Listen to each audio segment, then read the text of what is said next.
All right, so we've opened a blank page in my text app.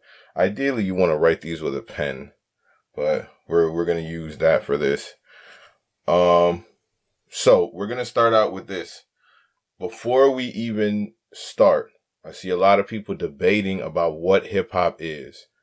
Okay, and I just want to clarify that. Like I said, I'm not going to send out a bunch of new recruits into the culture with no knowledge. We have enough tourists. We have enough shoobies for those of you who've seen Rocket Power. All right, so primarily, well, it became a voice for the voiceless. Hip hop started out in the parks, started out at the parties, the gatherings in New York City, okay, by black people, African Americans. Let's make that very clear, okay? Today, hip hop is all inclusive. Black, white, green, purple, blue. You are welcome. But it did start out in black neighborhoods. Hip hop is a culture that eventually grew to attempt to describe the environment it was created in. And as those descriptions were pushed to the forefront more and more, first there was competition. You know, who's better at this? It was birthed in a lot of competition, spirit of competition. But as the style grew, as the culture grew, it began to describe its environment. And that environment shocked people across the nation. But I have to make it clear. Hip hop does have clear benchmarks. They are called the 5 elements. The 5 elements of hip hop are DJing, MCing, graffiti, or you can call that just artwork, breaking, that's breakdancing, I crump dance, and the last, but certainly not least, and the often most neglected, is going to be knowledge. Well, let me make sure I write that right. That's ironic, huh? Knowledge. Knowledge of self, knowledge of the game. This is something that is really, really missing from a lot of today's mainstream artists. I'm not commenting on the underground, but a lot of today's mainstream artists don't really have that much knowledge of the game. So this culture begins to expand and describe its environment, and inevitably, business comes into play. And these artists that have neighborhood acclaim, a neighborhood fame, they start to get deals, and labels are called in. Labels are brought in, and the industry is brought in, and a lot of crazy stuff. The occult is brought in.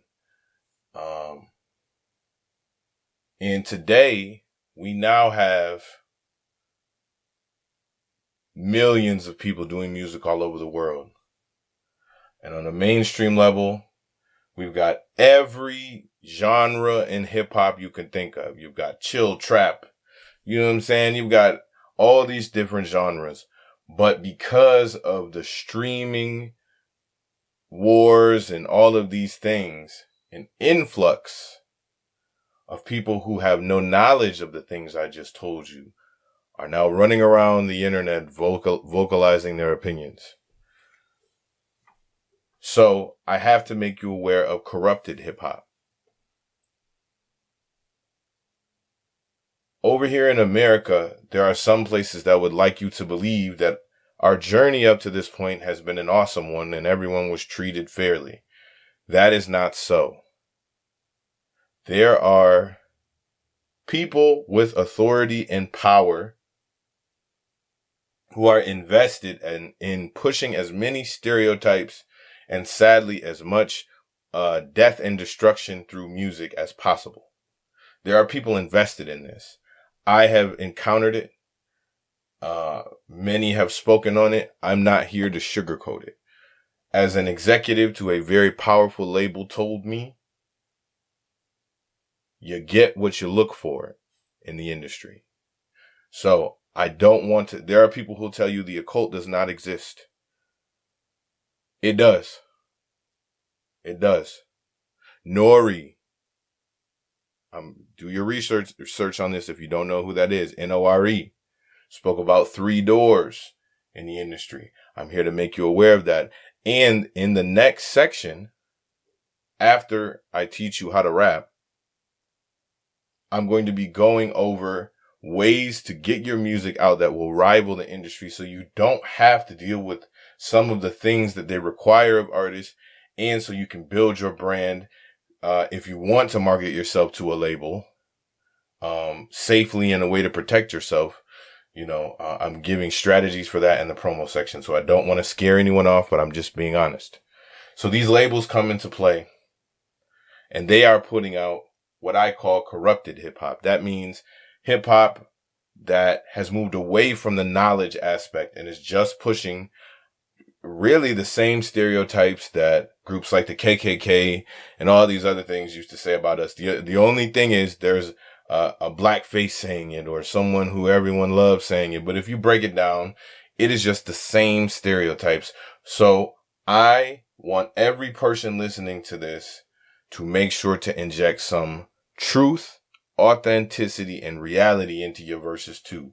Because over here, we are against corrupted hip hop. Fast forward to today.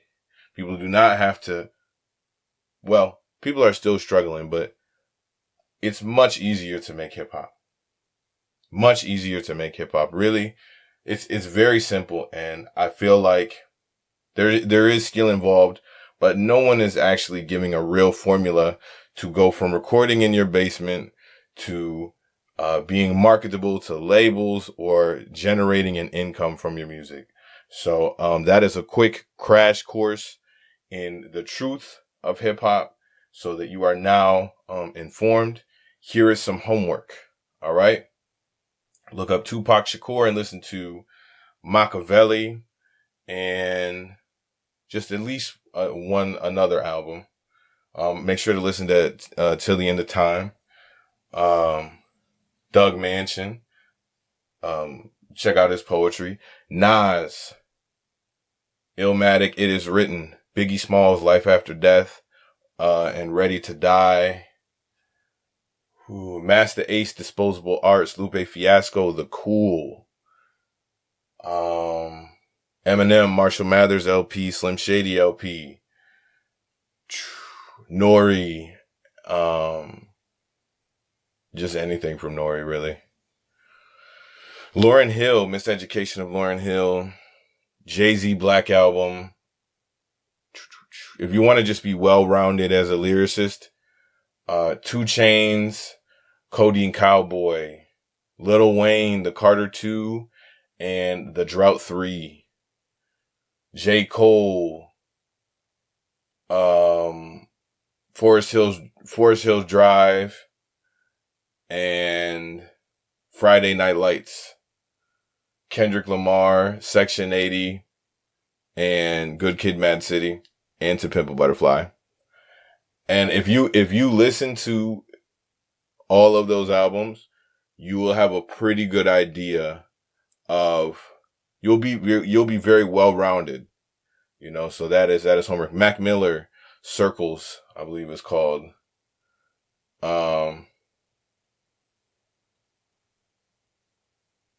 Cool G Rap, anything from Cool G Rap. Black Thought, anything from the Roots or Black Thought, but if you want to get an exhibition in freestyling, well, what the modern definition of freestyling is, you're going to want to check out his 10-minute freestyle on Funk Flex. And that's a good starter kit, I feel like. Yeah.